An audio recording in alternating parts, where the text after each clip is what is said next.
Welcome to H360 HealthTalk. My name is Dave Duplay, and joining me here at the table this afternoon is the founder of Avery's Hope, Caryl Harris, along with Tom Corrigan, who is the treasurer of Avery's Hope. Guys, thanks for coming to the table. I want to shift gears for just a minute and talk about something that I focus on quite a bit, and that's as a friend of a patient or a friend of a family who has a patient.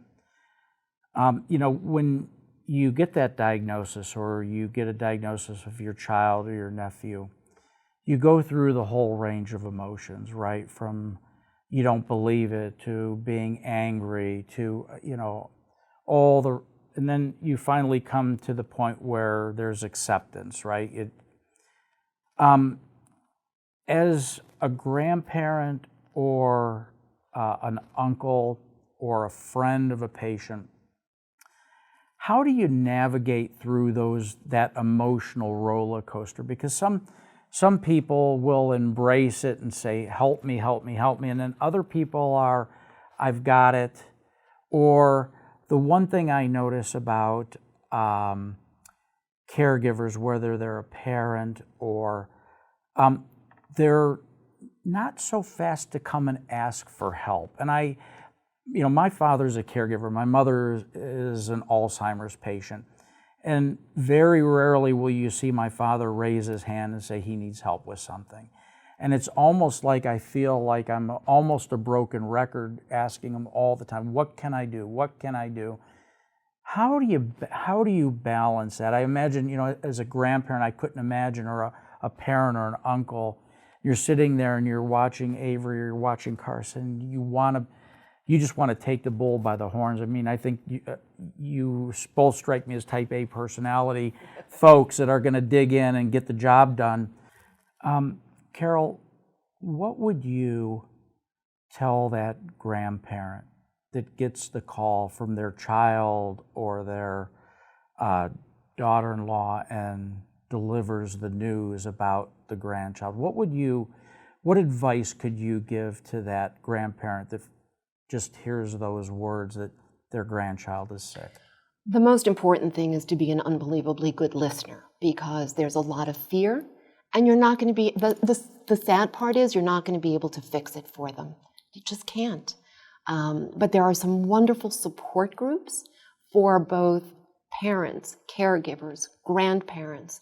Courageous Parents Network, I would encourage any grandparent to let their child know there is help out there. You can contact Courageous Parents Network. You can contact Global Genes. They're an amazing organization that connects families to whatever they need. They're just wonderful. So I would say really for a grandparent, educate yourself the best you can, and know that you're not alone. You are not alone. And you can help your children by really doing the right research. And if anyone had a question, they can contact us. They can contact Avery's Hope. We've kind of, we're certainly in the throes of it still, but we've made amazing contacts along the way and have partnered with some amazing organizations, so we can point people in the right direction. And Tom, anything to add to that? What would you tell the uncle or the aunt that receives that call? I would say largely the same thing Caryl mentioned. I think, listening, trying to understand, being realistic. I think I learned that from my brother the most, to be honest, through this experience, because as an uncle, your job is to really think of your brother and your nephew, and you get a call like that, and, to be optimistic and tell them everything's going to be fine, and tell them it's all going to work out. And what you realize, what I've realized through my brother is that it may not work out. And we need to, as a family, come together, and we need to do anything and everything we can to make sure that, Carson has the best chance forward. That kid will inspire anyone when you meet him, and all we need to do as a family is surround him with what he needs to do that fight. Yeah. And that was a realization that I didn't have going into this that I do have now.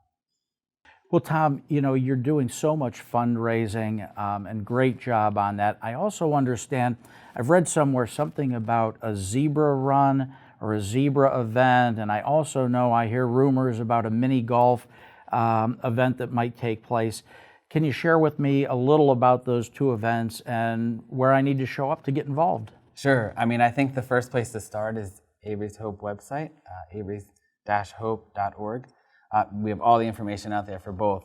But just to be clear, the Zebra Run is Rare Disease Week based. So next February, with the help or the success of what we've done this year, we will continue and make this an annual run that we do in the month of February for Rare Disease Week. Now, this is not one of these virtual runs. This is an in-person run? It's a virtual run with an in-person component if you happen to live close to the New Hope vicinity. We also hope to expand this and have some in-person runs coordinated by friends of Avery's Hope across the globe next year, but that's our future plan. Now, Tom, I have to ask, how far is the run? So the virtual run is a virtual 5K, meaning it's 3.2 miles. Yep. And what you do is you run it at your pace and at your own time. So we had people do, athletes using fitness tracking apps, doing PR runs and trying to beat their own times. We also had people splitting those 3.2 miles up into a half a mile walk a few times a week until they hit the 3.2. It really doesn't matter. The idea behind it is to finish your 3.2 miles by Rare Disease Day on February 28th. And that's what we really hope to get people moving and really just showing their support for rare diseases across the globe. So somebody such as myself that one is not a runner and two has had a hip replacement, I can get involved. Absolutely. If you can walk, you can participate, is the way we look at it. Or if you can move, you can participate. So we hope to have walkers, runners, wheelchairs, anyone who can go 3.2 miles distance to participate in our run and participate virtually. You can do it as you need, as you're comfortable, when you want and where you want. And what about furry four-legged friends at the run? Can we bring our dog and run along or have a nice walk with our dog and our family at the event? Absolutely. So we encourage. In fact, I have 2 Labrador retrievers, one of which can still handle the walk. The other's a little elderly. He was my running partner consistently for the first 10 years of his life. He's now 13, so his running has been retired. My other one still can do the walk with me. And anyone can bring their dogs, for sure. In fact, if you go to Facebook and find the New Hope Run Club, it's a small community-based organization. I mean, we have newhoperunclub.com, and also Facebook is our primary communication effort for the New Hope Run Club. You'll find information. That's where we advertise, and it's our only way. I mean, it's a free-based a way for us to get our name out there. And then that's how we coordinate this entire run, and we will do so again, this coming year. Awesome. And Caryl, the mini golf? So last year we actually had a true golf outing. And one of the things that really struck me was that we didn't really have families. We didn't have families with kids with rare diseases. Traditional golf outings are rather expensive. They're meant to be. So we're kind of thinking out of the box this year, and we're going to have a mini golf outing so that families can participate. If you're in a wheelchair, you can participate. If you're in the rare disease community, we want you to participate. There'll be a grant program so that through sponsorship, if you're a family that can't afford to come out as a family afford to mini golf with us, you just let us know and we'll be able to get you the funds so you can participate. We're making this an all-inclusive event. Yes, we want to raise money, but it's not entirely about that. It's really about raising awareness and inclusivity. Equally as important. I think so. Well, thank you guys. Thank you so much.